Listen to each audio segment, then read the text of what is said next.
râu bụi mà ngày rắm khi mi thiang lim te in ani ne na cheng ve tu ri kho vel thil te chu pai la kho vel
Patian yang kolkina, jangan humpang purin,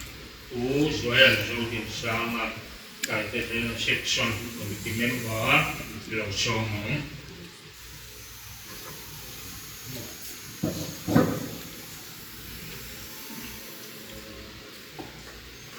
Dia tu kan siap balik deh, bon, ini soal langsung pengarah langsung. Lok tu lok gue lah. Apakah sudah berlalu? Lain dua mungkin kami untuk cek roh ini dua sang sudah ditebak orang itu itu musuh atau seorang itu musuh misal saya tidak mahu misal saya tidak mahu itu so roh itu kena tu berarti satu orang itu kena nama tu lepas kami kena lepas saya nak ini sedang berjalan dengan baik, pakai dalam kuat sumber, kemudian dengan hal semua dia, apa yang sebaiknya itu, sekarang ini dalam kuat sumber kami, memang saat kami menjadi begini, dengan menguji dalam apa saja itu saya ni, ini dalam itu kan kan diri pakai itu yang siap suap, bab ini kan ini wadah pakai itu yang kita lakukan. Jadi ini tak nak lomba, atau jadi ini kita nak langsung sesuatu macam ini zaman kita nak langsung kerja ni mahu kalau dia pakai langsung bintang itu suatu saya kerja ni dia nak kita sesuatu kalau dia dah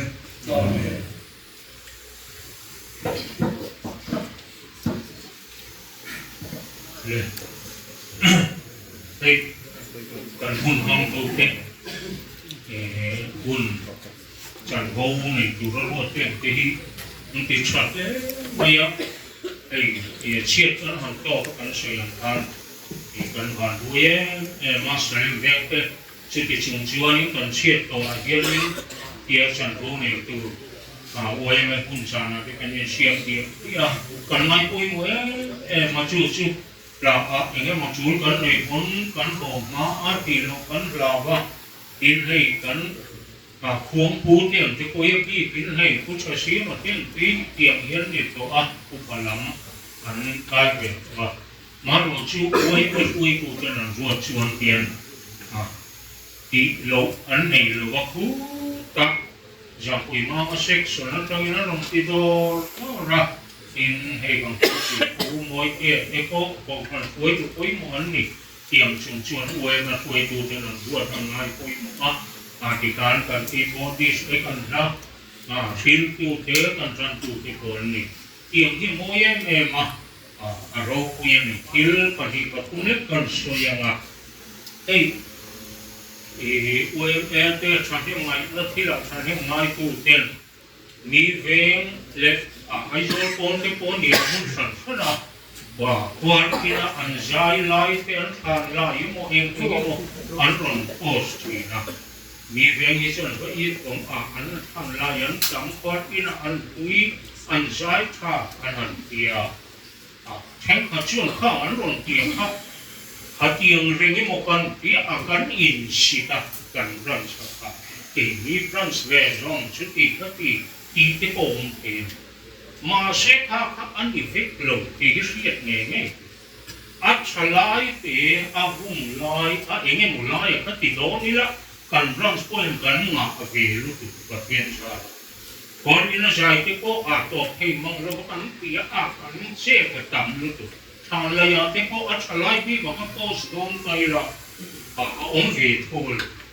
chú vào những khác hàng rong khác mà đi in hụt điểm mà lệ mà đi răng chết cả lúa lệ nè cả lúa in ngày nào còn nè cái cáiนั้นchả biết cái này một lại đấy thì khác lại cái rồi thì về mà mấy người thì khác biệt ai cho không bị xuống mà mất hay cho đi muốn phải nó cho nó đừng coi thì hiện thì hiện soi phâu thì đó soi nó cuốn rồi và những người kinh thì nó có đúng cái sấy men trong phần thì in ông đàn hít cần vén cái ngày tua xuống thì cái thì cô phải ring lên đó mà vì vậy mà cô còn cần xếp tôi sẽ bảo còn in là để lúc này nó cái là tiền mà cô anh ông đàn cần một về đấy chú hoàng chứ anh thì hết lâu thì cái chuyện thằng này nghĩ qua thế cái qua lúc mình cái qua cái là qua thì nó không biết in một điểm nan hoàn rồi đi lâu thì cần soi sẽ cả lúa để nè việc cả em in này rồi đi lâu in khi mà công quỳ đúng lệ muốn với cũng còn làm điều lệ khi tiền hàng cán thì hậu thấy sự nét cần sẽ về với cả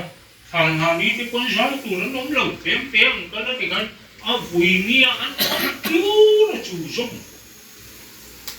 chủ vào trong phòng tiền tụ cái một lần hoàn rồi tin ở đợt này chú miền cần sấy đủ là chú hey về tắm tập cái này là đi chụp giấy nó cái đi phố còn là đi cả ring tập cô này rồi cầu thần hồ này cho các ngài chú ông cầu thần hồ là khách tiền anh ấy chỉ là chút quay mấy hồ là in vui thì cần là cần vui chú anh ấy một ông mà tu lên rồi in này cái cô tu nó cái chú làm gì làm vui đấy cái tu mua cái tu coi cái chút cần in nó trong lồi mà in nhảy cái tiết chùa sát làm điện này kiếm rồi tu làm cho mà in thì vui tu mà cần tu to rồi cầu thần hồ là chú đi anh ấy là con mình cho in khối ông còn bị bị anh ấy bị mà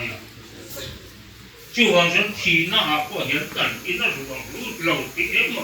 hủy lâu tiếng lắm ha cần cái nó ống rèn tụ con nhiều chú có soi chăn chú là khi nào cần quay mà quay tụ thì nó rê lắm á ít thì về toàn tụ anh nó tiếng quay mấy họ cái có soạn của mỗi gì là chung cũng là chúng lúng lổ là các ý một kia tình chiên có về cần cũng mà son thế liền cái là nỉ thì việc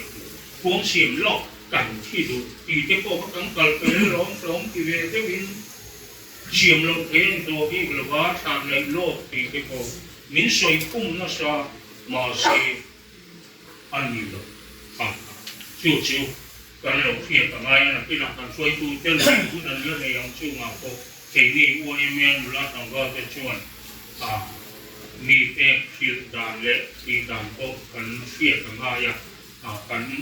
phiêu cô ôi một cái này áp thùng nó tổ cái là chuyện tu kiến sĩ mà nghe thì những bên tu kiến sĩ anh ấy mấy thì lịch thi anh buồn chiều chúng mình xong về anh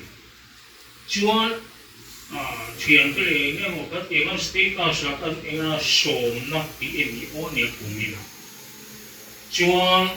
ai rồi về là chỉ là con soi anh thằng biết là cáiนั้นที่tiếng công quý đúng ở bên u phần lần đấy hậu trăng thì anh ngày của ta đi rồi sáng về thì có cái gì ở yang tiết im đó cũng có những lúc ở giao và niệm biết thôi ra lâu mấy cái à tu nào chùa bên cô liền mấy rồi chùa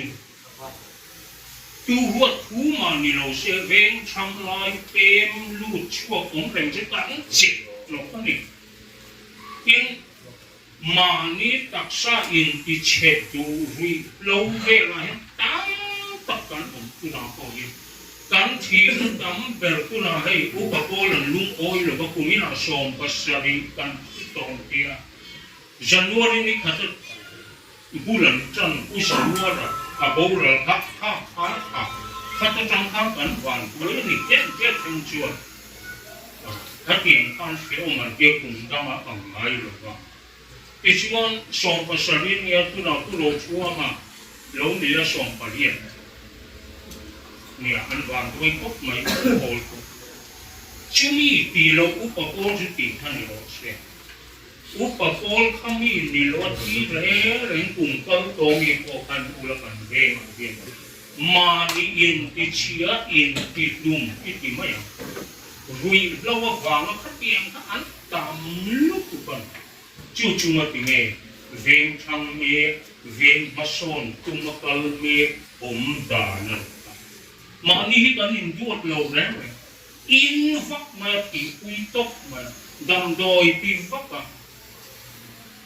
thì quy là tóc một chút tiền chút đỉnh tóc trong kim viên u bát toa cái chuan in đi ông về thổ mà sẽ thì quy có cái nhìn đủ như lâu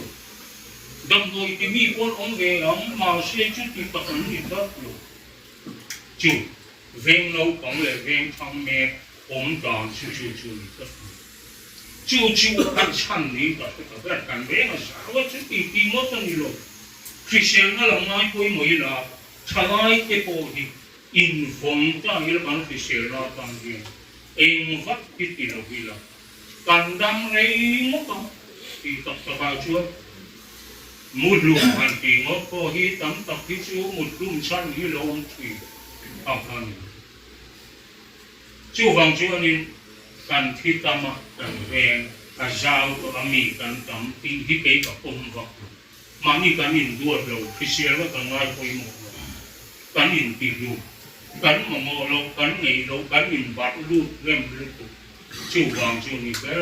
mày ven u pa jok le ven tim jok to ichuan ati mo kan kem rio ati ve ma se ti pui ko pin an lu lok lo chiet pui tu ko pin an pin lok lo an lo ani kong kha wa ma bo ran a kong pa chu min tem te chuan chu wa in kan ven ko hi thalai ti I pa ran ku ti shu kan in ti thei lo ma se ti pui tu ni en ma in ti lo vil Fisher na nga ko yung elaman ni in mga ila in duat ang utika ato mantan sa ikeluni sila ko harsum tayo nga soy tu ang umani sila ng guna nandun soya nga timidang na kalpon etang ko yung soy tu kanya mo soy tu yan mu malamang lo soy hi umani at yung isi at ulem lo kulay mo mapapati at kahansi itowa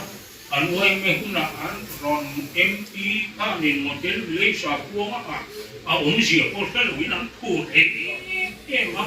rồi họ anh còn tiếng thì chắc mong về luôn sẽ thì cả rồi lệ kiến tỏ và chủ nghĩa ta đùa trong cả sẽ thế cả si ôi mẹ cái cần là đi lại qua mình cũng cả anh đi chú anh Kalai ke kui na kui mo tenge mo kil ka chi a soi tia ma lo te soi hun te soi chin tu te ti ila na wa sung te po ti kan dan zai cho je nga a to pa a bu ho bin ban hun dan siem do nia